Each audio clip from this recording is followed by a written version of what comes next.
Ayon kay Mukyang, ang mastery sa martial arts ay nangangahulugang may ganap na pag-unawa sa iyong sining, at kakayahang malayang gamitin ito ng walang kahirap-hirap.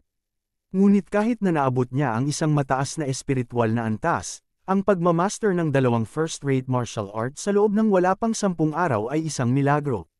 Wika pa niya sa kanyang isip na gusto niya lang sana ayusin ang kanyang mga maling gawi at mahihinang pundasyon. Ngunit sino ang mag-aakala na makakamit ito ni Taekyang ang imposibleng bagay?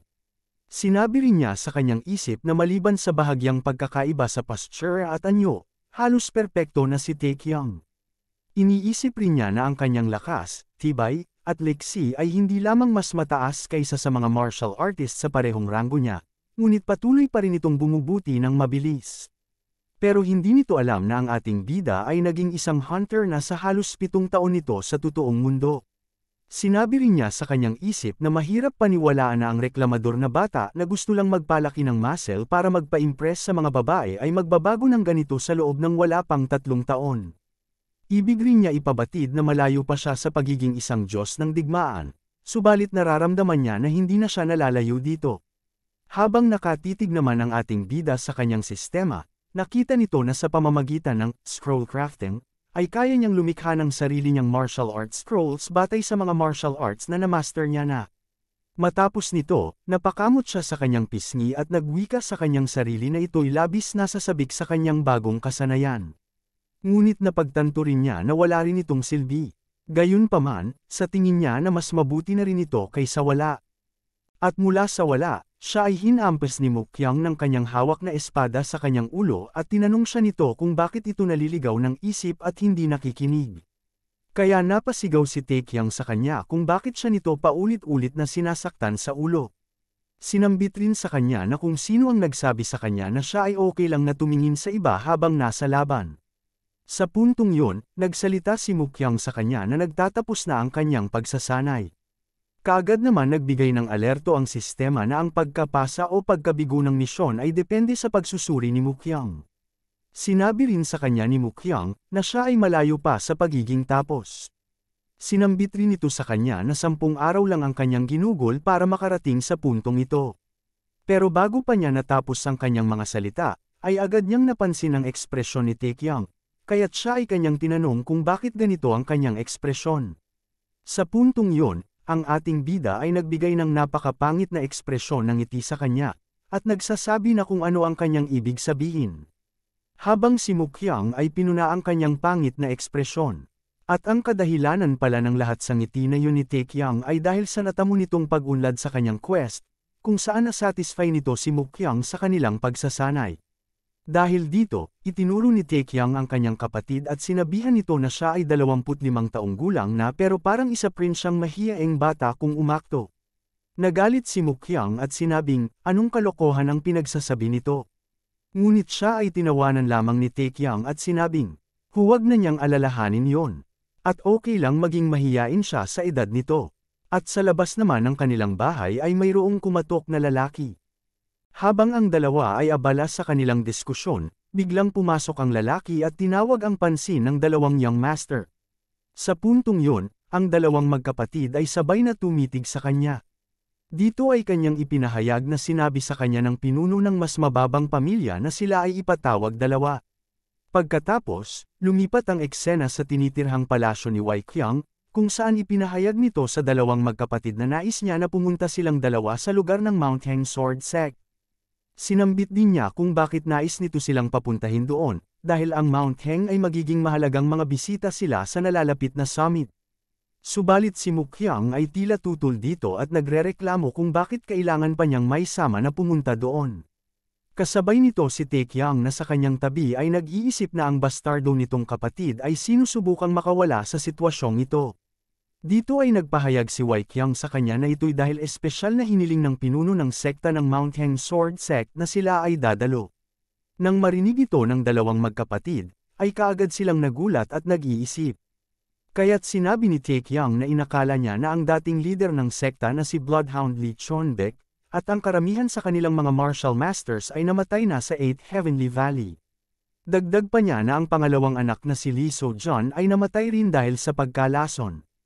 Kaya't ito ay nagtataka kung bakit buhay pa rin ang kanilang sekta. Kasabay nito, sinambit rin ni Mukyang na ito ay kanyang narinig rin na ang panganay ng Mount Heng ay walang awa na pinatay rin ng mga bandido sa bundok. Saad pa niya na kung totoo ang lahat ng ito, paano nagawa ng Mount Heng Sword na nagkaroon pa ng leader sa kanilang sekta? Dagdag pa niya na dapat nagsara na sila ng kanilang mga pintuan matapos ang lahat ng nangyari. Samantala, sinabi ni Wei Qiang na sila ay isa pa sa mga kilalang pamilya na naninirahan sa probinsya ng Shanxi. Kaya't hindi nila dapat balewalain ang potensyal na kanilang taglay. Hanggat buhay pa ang leader ng kanilang sekta, maaari silang bumangon muli. Sa puntong yon, nagtanong si Taekyang kung sino naman ang bagong namumuno sa sekta ng Mount Heng. Dito ay ipinahayag ni Wei Qiang na ang kanilang bagong leader ay si Li Soul. Kaya siya ay nagtanong ulit kay Wei Qiang kung ang nakaupong leader ngayon ng Mount Heng ay ang anak sa labas ni Li Chonbek o baka mayroon itong malayong kamag-anak.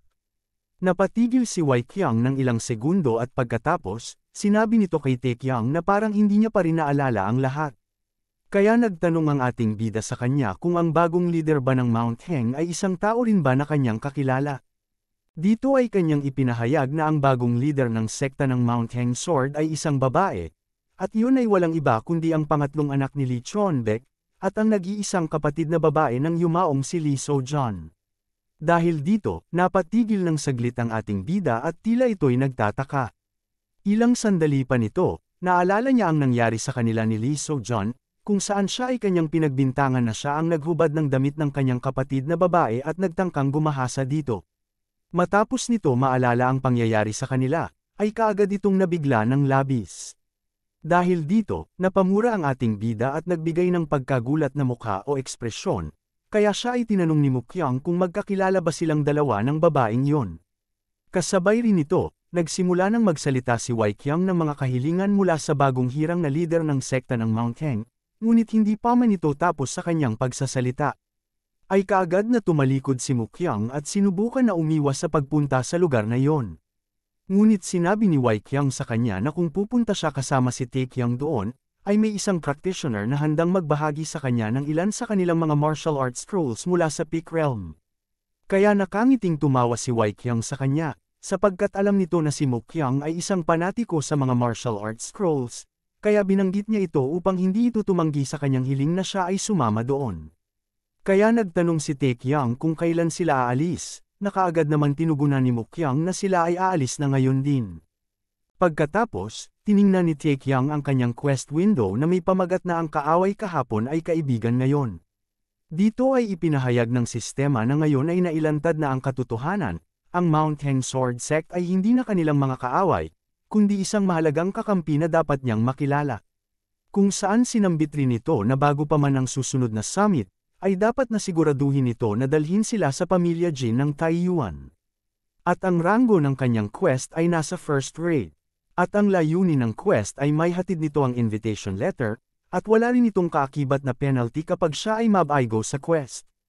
Nagtaka naman si Taekyang, dahil hindi naman masyadong mahirap ang misyon na ito, at wala ring parusa na kaakibat dito.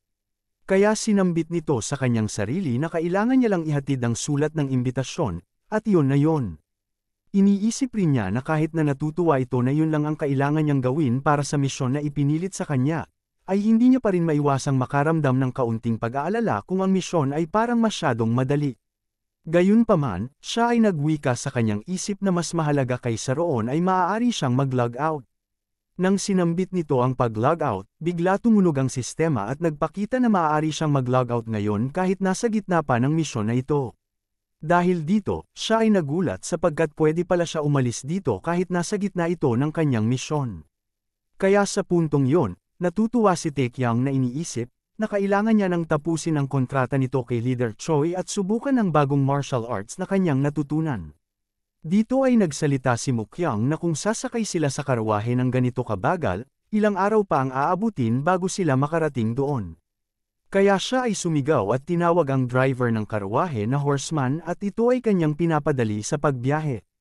Ngunit may boses ng lalaki mula sa labas na sumagot. Dito ay kanyang ipinahayag na una sa lahat, hindi siya kotsero.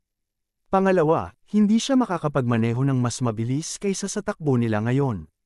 At sinambit niya na malamang hindi nito napapansin dahil siya ay nasa loob ng karwahe, at dito ay kanyang sinabi kay Mukyang na ang sobrang lamig dito sa labas.